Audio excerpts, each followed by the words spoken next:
Well, in this video, we are going to study about the article number 10.2 और इस article में हम pressure के कॉन्सेप्ट को सीखने की कोशिश करेंगे। तो एक फिज़िकल क्वांटिटी है और इसके बारे में हमें आभास कैसे हुआ कि ये फिज़िकल क्वांटिटी जो एग्जिस्ट करती है। तो सबसे पहले हम लिखते हैं कि इस कॉन्सेप्ट को हम सीखेंगे। We will first understand the concept of pressure. हम सबसे पहले प्रेशर के कॉन्सेप्ट को हम सीखेंगे कि ये आइडिया किस तरीके से इस फिज़िकल क्वांटिटी का आइडिया आया। तो प्रैक्टिकली यदि हम बात करते हैं, जो हम अपने राउंड अबाउट चीज़ों को देखते हैं, एक उदाहरण के लिए हम आपसे बात करते हैं कि फॉर एग्ज़ाम्पल कि ये देखिए कि आपके पास एक बच्चा है और यहाँ नर्स ने उसका हाथ पकड़ रखा है। नर्स यहाँ हाथ से फोर्स F लगाती है वो सिरिंज को दबाने के लिए, और जो यहाँ जो टिप है, टीके की जो टिप है, उसका जो एरिया, क्रॉस सेक्शन एरिया है, वो A1 है। आपको क्रॉस सेक्शनल एरिया को सबसे पहले समझना है, तो उसको हम लिख देते हैं। एरिया ऑफ क्रॉस सेक्शन क्या होता है? Area of cross section, okay. इसका मतलब क्या हुआ? जैसे वर्ड को हम वर्ड मीनिंग के हिसाब से देखें, section of area, section of area from where something can cross, जहाँ से कोई चीज़ क्रॉस कर सकती है, समथिंग कैन क्रॉस, उसको हम बोलते हैं cross section area. For example आप देखिए कि एक कोई दीवार है, ओके, और उस दीवार में आप एक होल डाल देते हैं ऐसे करके, एक यहाँ होल डाल देते हैं। अब इस होल में से कोई चीज़ क्रॉस कर सकती है, बाकी दीवार के किसी हिस्से में चीज़ें जो हैं वो आर पार नहीं हो सकती। तो ये वाला पार्ट क्या हुआ? Area of cross section, the section of area, part of the area जहाँ से कोई चीज़ क्रॉस हो सकती है। ये देखिए, ये दूसरा एरिया ऑफ क्रॉस सेक्शन हो जाएगा। जैसे एक और एग्जांपल देते हैं कि आप के घर में जैसे कोई मकान है और उस मकान में ये रहा उसका दरवाज़ा। अब इस मकान से आप इस दरवाजे को छोड़ के कहीं से बाहर नहीं आ सकते, राइट। सो इसको हम क्या बोलेंगे? ये एग्जिट है। सो यहाँ से ही आप बाहर आ सकते हैं। तो इसको यहाँ से आप निकलेंगे तो ये पार्ट ऑफ दैट एरिया, इस सारे वाले पार्ट से, देखिए इस सारे वाले पार्ट से ये भी एरिया ही है, बट इस एरिया में से सिर्फ आप यहाँ से बाहर आ सकते हैं। तो क्रॉस सेक्शन एरिया क्या हुआ? Part of the area from where something can cross, जहाँ से कोई चीज़ क्रॉस हो सकती है। यहाँ से आप अंदर भी जा सकते हैं, यहाँ से आप बाहर भी जा सकते हैं, पर बाकी इस दीवार में आप कहीं से क्रॉस नहीं कर सकते। तो ये रहा आपका सारा एरिया, ठीक है, और ये रहा उसका small section, section of the area from where something can cross is called cross section area, okay.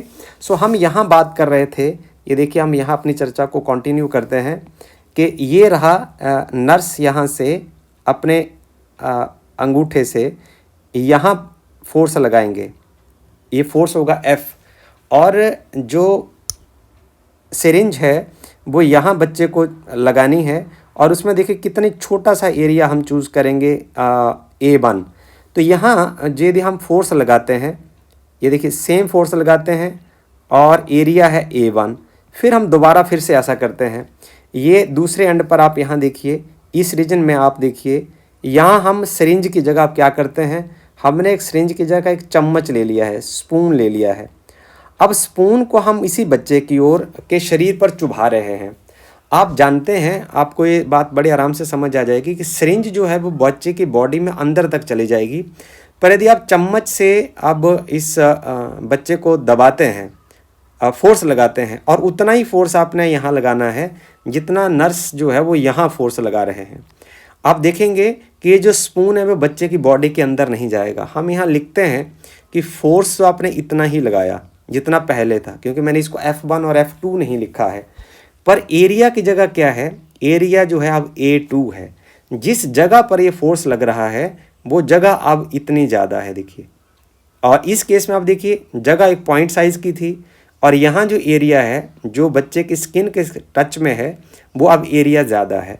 अब आप खुद अंदाज़ा लगाएं, जब एरिया ज़्यादा होगा तो इसका इम्पैक्ट घट जाएगा। हम इसको ऐसा लिखते हैं F/A1 यदि हम लिखते हैं, इसका मतलब क्या हुआ, लार्ज इम्पैक्ट होगा, लार्ज इम्पैक्ट होगा। मतलब इस अप्लाइड फोर्स की वजह से जो बॉडी में जो सिरिंज है वो बॉडी के अंदर काफ़ी चली जाएगी। दूसरे केस में हम देखते हैं F/A2, सेम फोर्स आप लगा रहे हैं बट लीस्ट इम्पैक्ट होगा इसका।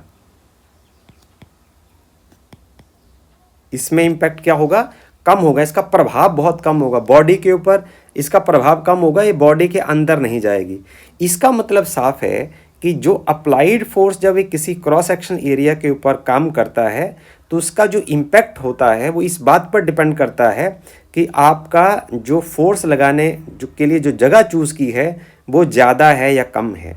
हम आपको एक और उदाहरण से समझाने की कोशिश करते हैं। आप इस इमेज में चलिए, इस इमेज में चलिए, आप एलिफेंट को देख रहे हैं और एलिफेंट ने यहाँ पैर उठा रखा है अपना, ये देखिए यहाँ एलिफेंट ने पैर उठा रखा है, हमें सिर्फ इस पार्ट की ज़रूरत है, और इसके नीचे हमने एक आदमी को लेटा रखा है। यहाँ देखिए, इसमें जब आदमी ऐसे लेटा हुआ है तो, और ये रहा अप्लाइड फोर्स, जो एलिफेंट है वो पैर से नीचे की ओर जो है वो फोर्स लगाएगा, और यहाँ इसके जो रिब्स हैं, जिसकी छाती है, छाती के ऊपर यदि सीधा जो एलिफेंट है वो अपना पैर रखेगा, पहले केस की तरह आप चलिए, तो उसमें क्या होगा, जो सारी रिब्स हैं, ये रिब केज जो है वो टूट जाएगा, उसकी जो छाती है वो प्रेस हो जाएगी, आदमी मर जाएगा। पर आपने कई बार देखा होगा, टीवी में आप देखते हैं, सर्कस में आप देखते हैं कि कई लोग क्या करते हैं कि हाथी को या मोटरसाइकिल को अपने ऊपर छाती से गुजार देते हैं, और मोटरसाइकिल वाला उसके ऊपर बैठा होता है और मोटरसाइकिल उसके ऊपर से गुजर जाता है। तो कई लोग इतने ट्रेंड होते हैं, हैवी लोड व्हीकल को भी अपने ऊपर से गुजार देते हैं। तो उसमें करते क्या है, ये सीखना है आपने। यदि हम यहाँ पहले केस में, तो एरिया जो है वो सिर्फ इतना आएगा, क्योंकि जो फुट है वो सिर्फ इतनी जगह के ऊपर, आदमी के ऊपर जो है वो जो फोर्स है वो सिर्फ इतनी जगह लगेगा। तो इम्पैक्ट क्या होगा, बहुत लार्ज होगा। लार्ज इम्पैक्ट होने की वजह से इसकी जो हड्डी पसली है ना वो सब गोल हो जाएगी और ये इसका राम नाम सत हो जाएगा। पर यदि हम इस क्रॉस सेक्शनल एरिया को बढ़ा देते हैं, जैसे हमने यहाँ सिरिंज के केस को छोड़ के चम्मच के केस में क्या किया था, फिर चम्मच बॉडी के अंदर घुसा नहीं था क्योंकि हमने एरिया को बढ़ा दिया था, फोर्स उतना लगाया था। यहाँ भी एलिफेंट वही रहेगा, और हम इसके ऊपर क्या करेंगे, एक लट्ठा रख देंगे ऐसे बड़ा चौड़ा, ऐसे करके, और इसको दोनों साइड जो है वो इसके ऊपर फिर एलिफेंट जो अपना पैर रखेगा। तो इस केस में क्या होगा, जो क्रॉस सेक्शनल एरिया है वो बढ़ जाएगा। क्रॉस सेक्शनल एरिया बढ़ने के बाद क्या होगा, उसका इम्पैक्ट जो असर है वो घट जाएगा। So the impact of the force on A cross sectional area, इसी को ही हम प्रेशर बोलते हैं। यही आपने समझना है, यही प्रेशर का कॉन्सेप्ट है कि इम्पैक्ट ऑफ द फोर्स, हमें ऐसा लिखते हैं, impact of force on the area covered area is called pressure. So मैं ऐसे लिखूं, प्रेशर क्या है, हम ऐसा लिखते हैं, impact of force on cross sectional area. तो ये आप दोनों एग्जाम्पल से आपने यही सीखा है, impact of force on cross sectional area is called pressure. इसी को हम प्रेशर बोलते हैं। हम इसको और तह तक समझाने की कोशिश करेंगे। अभी हम देखते हैं कि हम रियल लाइफ में जब चीज़ों को देखते हैं तो वहाँ प्रेशर को कैसे कैलकुलेट करते हैं, इसका मैथमेटिकल फार्मूला क्या होगा, ऐसा यूनिट्स क्या होंगे, डायमेंशनल फार्मूला क्या होगा, स्केलर और वेक्टर होगी ये फिजिकल क्वांटिटी, उसके बारे में हम जानने की कोशिश करेंगे। आप मेरे साथ अगले पेज पर चलिए। इस पेज पर हम ये सीखेंगे कि हमें डिफ़ाइन करना है कि टर्म प्रेशर क्या होती है।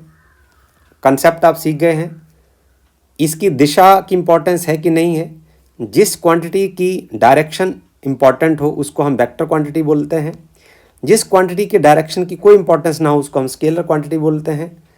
फिर क्योंकि आप नई फिजिकल क्वांटिटी सीख रहे हैं तो उसके आपको यूनिट पता होने चाहिए और उसके डायमेंशंस भी आपको पता होने चाहिए, और हम इसमें डिफ़ाइन करने की कोशिश करेंगे कि एक एटमॉस्फेरिक प्रेशर क्या होता है। देखिए, इसके लिए हमने एक डायग्राम ऑलरेडी पेज के ऊपर बना रखा है ताकि जो समय है वो कम लगे। तो ये आपके पास एक कंटेनर है सिलेंड्रिकल शेप का, इसके बीच में जो ब्लूइश पार्ट आप देख रहे हो, इसमें ये फ्लूइड डाला हुआ है। ये केरोसिन ऑयल हो सकता है, वाटर हो सकता है, बटर, आपको जो अच्छा लगता है वो आप कह सकते हैं। इसके बीच में इस फ्लूइड के अंदर हमने क्या किया कि एक ऑब्जेक्ट रख दिया, ठीक है, इसको इसके अंदर डुबो दिया। आप क्या देख रहे हैं, डायग्राम आपको ये बता रहा है कि ये जो सारी साइड से इस ब्लॉक के ऊपर फोर्स लगा रहा है फ्लूइड क्या बताया था आपको, जो फ्लो कर सकता है। ये देखिए यहाँ से फोर्स एफ लग रहा है क्योंकि फ्लूइड सेम है, उसकी डेंसिटी सेम है। ये भी फोर्स यहाँ से लग रहा है, एफ ही है। ये फोर्स भी बराबर है, ये फोर्स भी बराबर है, और ये फोर्स भी बराबर है। तो इस ब्लॉक के ऊपर सभी साइड से बराबर फोर्स लग रहा है। पहली बात नोट करने वाली है। दूसरी बात नोट करने वाली है कि आप यहाँ देखें, ये एंगल भी 90 डिग्री है और ये एंगल भी 90 डिग्री है। ये देखिए ये एंगल भी 90 डिग्री है।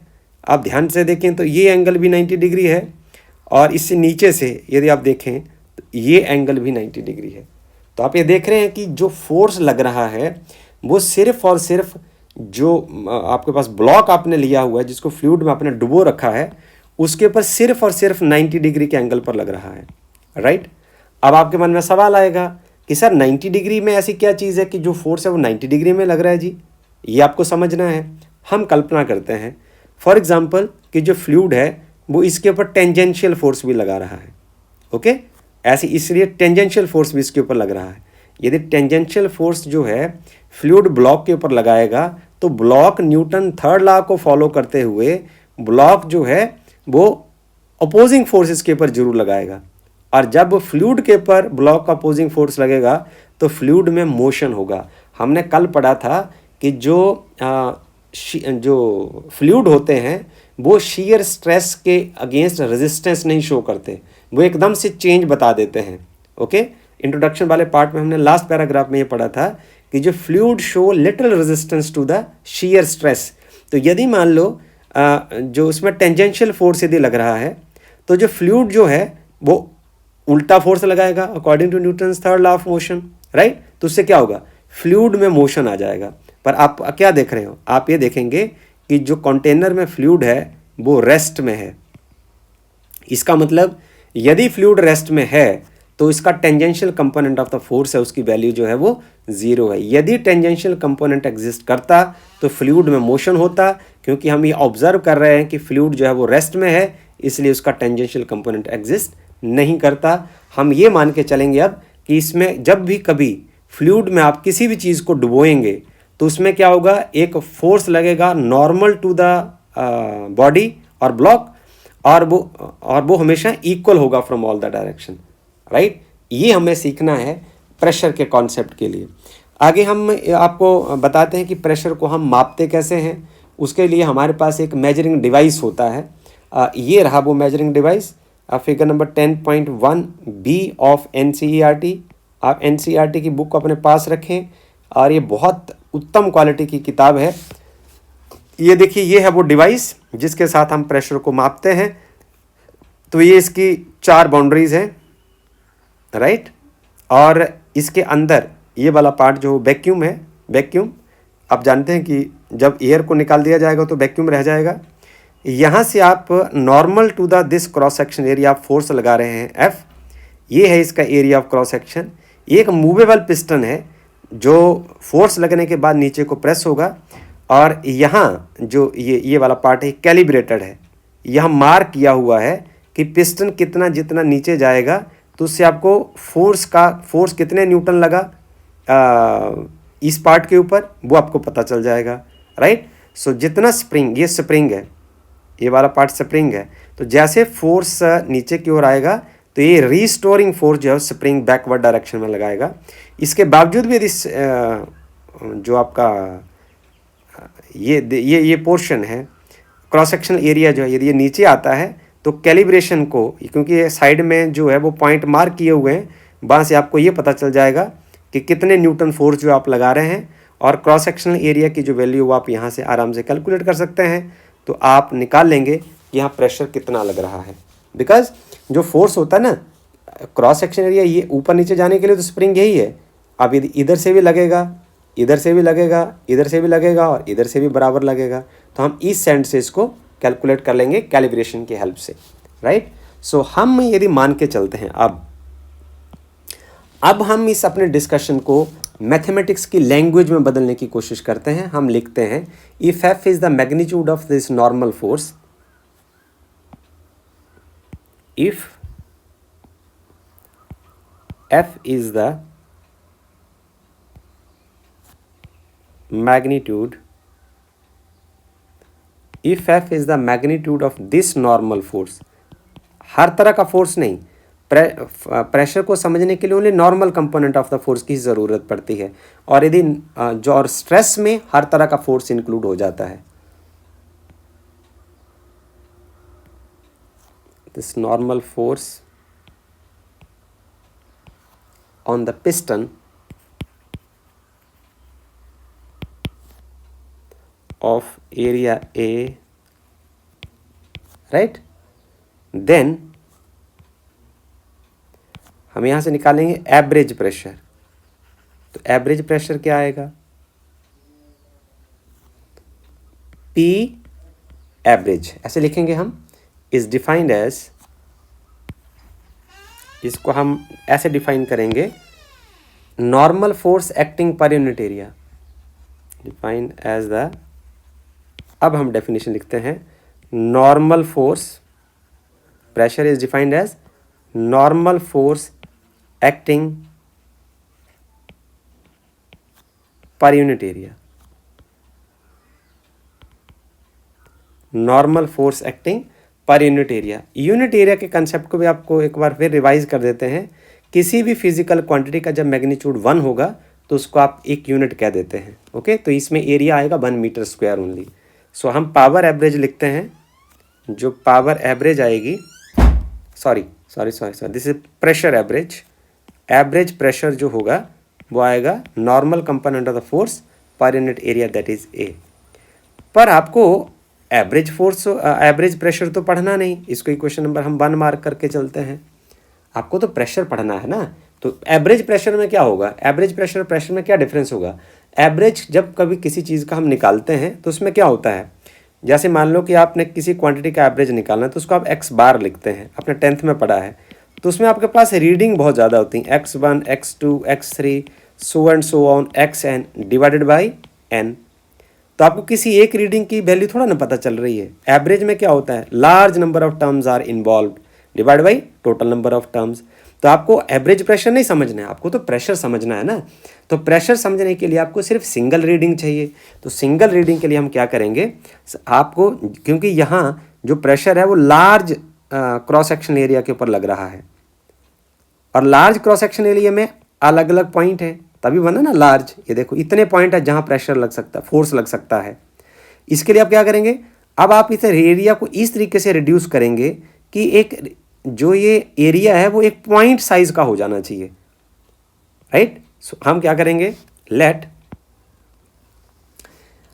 The piston area can be made arbitrary small if be made, piston area को हम बहुत छोटा कर देते हैं, उसके बाद हमारी ज़्यादा रीडिंग रहेंगी नहीं, एक ही रीडिंग रह जाएगी, ठीक है। पिस्टन एरिया स्मॉल, तो अब आपके पास लार्ज नंबर ऑफ रीडिंग नहीं रहेंगी। The pressure is then defined in the limiting case,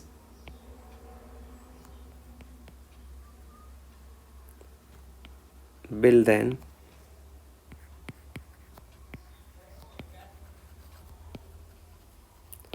defined as limiting case।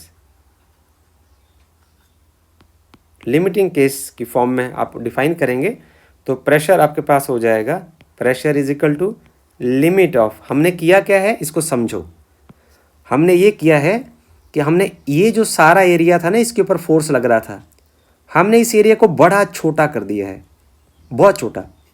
तो ये क्या होगा कि हमने जो डेल्टा ए है ना, डेल्टा ए, इसको लगभग 0 के बराबर बना दिया। 0 नहीं बनाया है, लगभग 0, मतलब एक बिंदु रह गया है उसमें।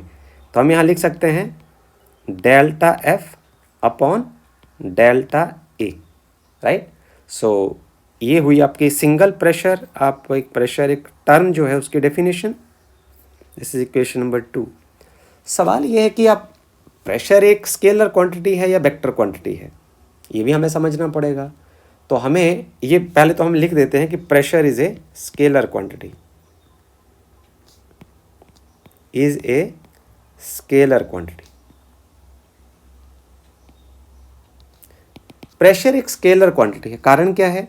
पहले आप देख रहे हैं कि प्रेशर और स्ट्रेस में क्या फ़र्क होता है। प्रेशर में जो फोर्स होता है ना, उसका सिर्फ नॉर्मल कंपोनेंट ही होता है। This is the major difference between stress and pressure. Stress में फोर्स आप साइड से, ऊपर से, नीचे से, कहीं से भी लगा दो, पर प्रेशर के केस में आपको सिर्फ नॉर्मल कंपोनेंट ही यूज़ करना होता है। अब आप मान लो कोई एक पॉइंट चूज़ कर लो, चूज़ एनी पॉइंट, राइट। जैसे आपने क्रॉस सेक्शन एरिया को कम करके यहाँ कोई एक पॉइंट बना दिया है। अब इस पॉइंट के ऊपर आप यदि फोर्स लगाएंगे ना, तो इधर से भी उतना रहेगा, लगेगा फ्लूइड में, यहाँ से भी उतना लगेगा, यहाँ से भी उतना लगेगा। जब आप normal to the surface of the body कहीं से भी आप प्रेशर लगाएंगे तो वो हर एंगल से उसका जो मैग्नीट्यूड है वो बराबर आएगा। इसका मतलब ये है कि ये यहाँ डायरेक्शन की कोई ज़रूरत ही नहीं है कि आप लेफ़्ट से लगा रहे हैं तो ज़्यादा लग रहा है, राइट से लगा रहे हैं तो ज़्यादा लग रहा है, कम लग रहा है। तो आप किसी भी डायरेक्शन से लगाएं, किसी पॉइंट के ऊपर जब आप फोर्स लगाते हैं, it is always normal to the surface and it is of the same magnitude. इसलिए डायरेक्शन से जो प्रेशर को कोई फ़र्क नहीं पड़ता। So as the case we can say that pressure is a scalar quantity. अब हम करते हैं कि इसके यूनिट्स क्या हो सकते हैं। यूनिट्स ऑफ प्रेशर, और यूनिट्स हम पढ़ रहे हैं SI CGS, आप खुद कर सकते हैं। प्रेशर है हमारे पास फोर्स अपॉन एरिया, तो फोर्स को आप न्यूटन में मापते हैं, एरिया के SI यूनिट्स मीटर स्क्वायर होते हैं, इसको आप न्यूटन पर मीटर स्क्वायर, और इसी का नाम होता है पास्कल। तो ये हमारे महान वैज्ञानिक फ्रेंच साइंटिस्ट ब्लेस पास्कल के नाम से रखा गया इसका नाम, यूनिट का नाम, और जो 1623 में पैदा हुए और वो 1662 तक जिंदा रहे, और तब तक उन्होंने काम किया और साइंस के फील्ड में अपना योगदान दिया। It is so great. हम आगे हम पढ़ते हैं कि डायमेंशनल फार्मूला ऑफ प्रेशर। इसके लिए आपको मेरे साथ अगले पेज पर चलना होगा। हम जब भी कभी कोई फिज़िकल क्वांटिटी के बारे में पढ़ते हैं, सीखते हैं, तो हमें उसके यूनिट्स, SI यूनिट्स और डायमेंशनल फार्मूला के बारे में करेक्टली पता होना चाहिए। मेजरमेंट के लिए हमें ये बहुत ज़रूरी चीज़ रहती है। अब हम करते हैं आगे dimensional formula of pressure. Okay, हम सबसे पहले डिफाइन कर देते हैं उसको, कि जो प्रेशर को हम लिखते हैं वो होता है फोर्स अपॉन एरिया, राइट। अब फोर्स को आप रिड्यूस करके ले सकते हैं M×A, और एरिया को आप ऐसे ही रहने दीजिए। तो मास का डायमेंशनल फार्मूला क्या होता है? Just M, L0 and T0। और एक्सेलरेशन का डायमेंशनल फार्मूला क्या होता है? M0 L T-2। और आप एरिया का कैसे लिखेंगे? M0 L2 and T0, right. सो आप इसको ऊपर ले जाइए, आपके पास ये बचेगा ML1 -2 and T-2। So it's dimensional formula is ML-1 and T-2। So this is the dimensional formula of pressure.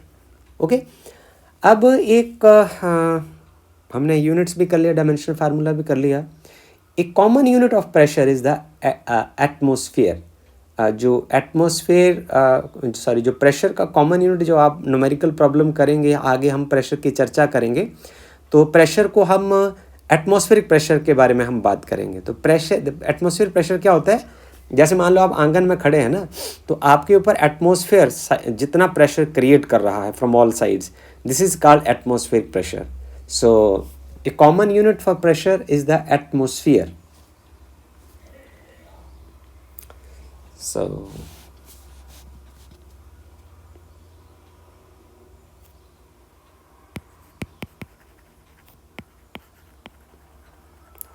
Atmospheric pressure के बारे में हम पढ़ेंगे। सो एटमॉस्फेरिक प्रेशर क्या होता है?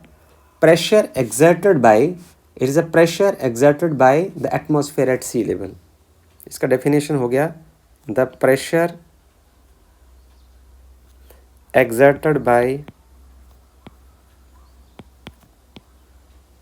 by atmosphere, it is the pressure exerted by the atmosphere, okay, कहाँ, at sea level, right. सो यहाँ हम लिख देंगे कि 1 एटमॉस्फेयर प्रेशर की जो वैल्यू होती है 1.013 cross 10⁵ pascal, right. So this is all about the atmospheric pressure and the concept of pressure as well. इसके साथ हम थोड़ी इन्फॉर्मेशन जो आपकी एनसीईआरटी की बुक में तो नहीं है, पर हम आपके साथ डिस्कस करते हैं प्रैक्टिकल एप्लीकेशन ऑफ प्रेशर। इस यहाँ से कभी आपको पेपर में रीजनिंग सवाल आ जाता है, so I will try to discuss it. Practical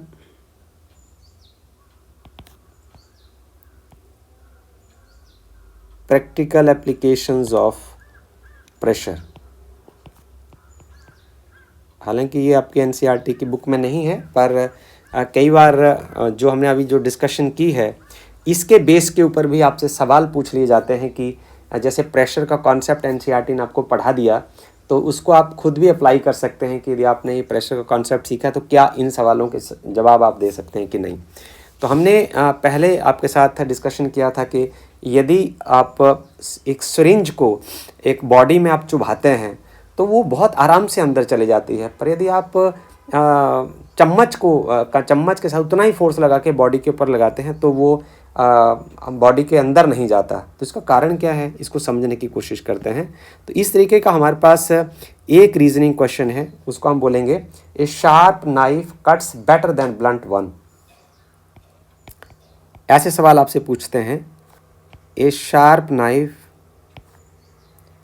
cuts better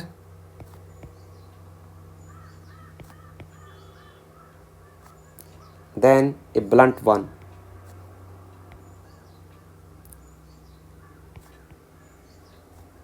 भाई ऐसा क्यों है? तो देखिए जो प्रेशर का फार्मूला है ना, ये एक ही कॉन्सेप्ट से आप सारे ही सवालों को सीख जाएंगे, रीजनिंग क्वेश्चंस को। इसका जो फार्मूला F/A है। अब देखो कि जो शार्प नाइफ होगा ना, जो चाकू तीखा होगा, पेना होगा, ठीक है, तो वो क्या होगा, उसका जो लोअर एंड होगा उसका क्रॉस सेक्शन एरिया बहुत कम होगा। तो हमें लिख देते हैं, इसको हम ऐसा लिखते हैं, for sharp knife. Sharp knife के लिए जो एरिया क्या होगा, A1 होगा। For blunt knife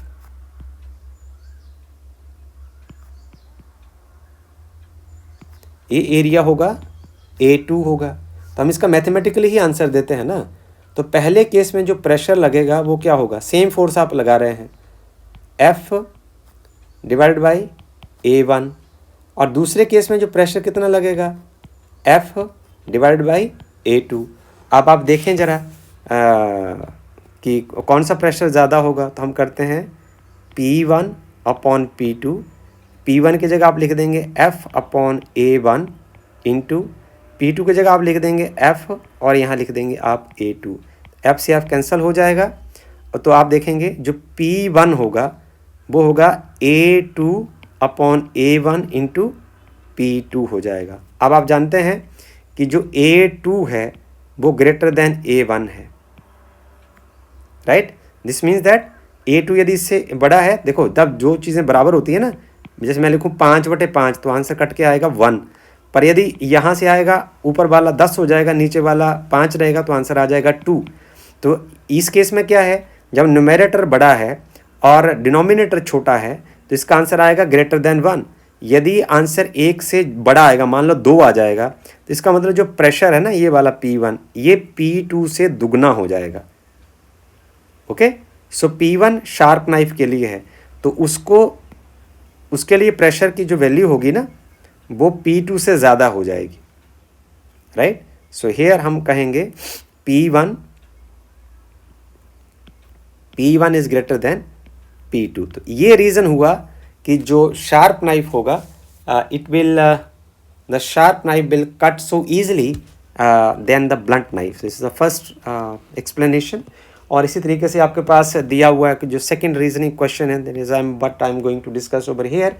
railway tracks are laid on the wooden sleepers. So जो रेलवे ट्रैक्स होते हैं उसके जो नीचे जैसे आपने देखा ना कि रेलवे ट्रैक कुछ इस तरीके का बनता है ना, और इसके नीचे जो है वो वुडन स्लीपर जैसे रखे होते हैं, ऐसे करके रखे होते हैं। तो इसकी एक्सप्लेनेशन हमने आपको एलिफेंट वाले जो क्वेश्चन है उसमें हमने देने की कोशिश की थी। तो यदि देखिए कि मान लो रेलवे ट्रैक को सिंपली यदि हम ऐसे रखें, ठीक है, तो रेल जब इसके ऊपर से गुजरेगी तो फोर्स लगेगा, उसका फोर्स लगेगा, वेट की वजह से फोर्स होगा, तो ये नीचे धंस जाएंगे सीधे। ये जो गार्डर जैसे वहाँ लगाए होते हैं ये नीचे धंस जाएंगे, राइट। बट यदि आप इसके नीचे स्लीपर्स डाल देंगे तो क्या होगा, जो क्रॉस सेक्शनल एरिया है, ये जो A2 वाला पार्ट है ये इंक्रीज हो जाएगा। जब ये वाला पार्ट इंक्रीज हो जाएगा तो प्रेशर घट जाएगा, राइट। जब प्रेशर घट जाएगा तो आपकी जो ट्रेन है बड़े आराम से इसके ऊपर मूव कर जाएगी, और आपका जो रेलवे ट्रैक है वो सालों तक आप उसको इस्तेमाल कर सकते हैं।